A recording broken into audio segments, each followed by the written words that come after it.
พยากรณ์อากาศประจำวันที่ 14 พฤษภาคม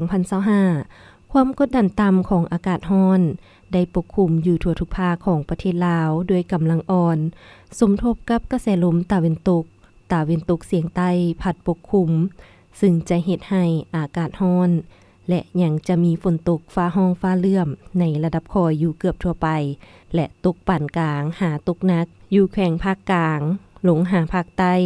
พอมีลมพัดแรงอยู่บางท้องถิ่นในแต่ละภาค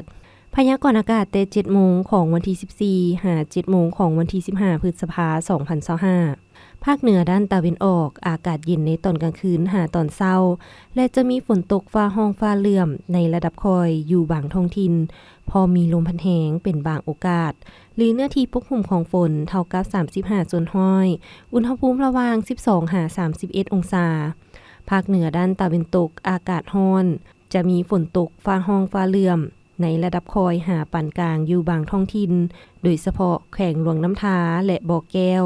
พอมีลมพัดแรงเป็นบางโอกาสหรือเนื้อที่ปกคลุมของฝนเท่ากับ 40 ส่วนห้อยของภาคอุณหภูมิระหว่าง 19 หา 32 องศา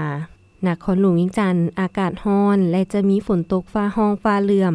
ในระดับคอยหาปานกลางพอมีลมพัดแรงเป็นบางโอกาสหรือเนื้อที่ปกคลุมของฝนเท่ากับ 50 ส่วนห้อย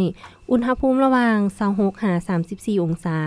ภาคกลางอากาศร้อนและจะมีฝนตกฟ้าร้องฟ้าเหลื่อมในระดับคอยหาปานกลางและตกหนักอยู่บางท้องถิ่นพอมีลมพัดแรงเป็นบางโอกาสหรือเนื้อที่ปกคลุมของฝนเท่ากับ 60 ส่วนห้อยของภาคอุณหภูมิระหว่าง 22 หา 34 องศาแขวงไซสมบูรณ์อากาศเย็นในตอนเช้าพอมีฝนตกฟ้าร้องฟ้าเหลื่อมในระดับคอยหาปานกลางพอมีลมพัดแรงเป็นบางโอกาสหรือเนื้อที่ปกคลุมของฝนเท่ากับ 40 ส่วนห้อยของภาคอุณหภูมิระหว่าง 18 หา 29 องศาภาคใต้อากาศร้อนและจะมีฝนตกฟ้าร้องฟ้าเหลื่อมในระดับคอยหาปานกลาง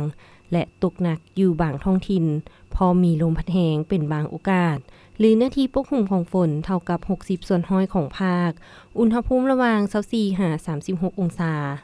สำหรับเขตภูเพียงบริเวณอากาศเย็นพอมีฝนตกฟ้าร้องฟ้าเหลื่อมในระดับคอยหาปานกลางและมีลมพัดแรงเป็นบางโอกาสหรือเนื้อที่ปกคลุมของฝนเท่ากับ 50 ส่วนห้อยอุณหภูมิระหว่าง 16 หา 26 องศา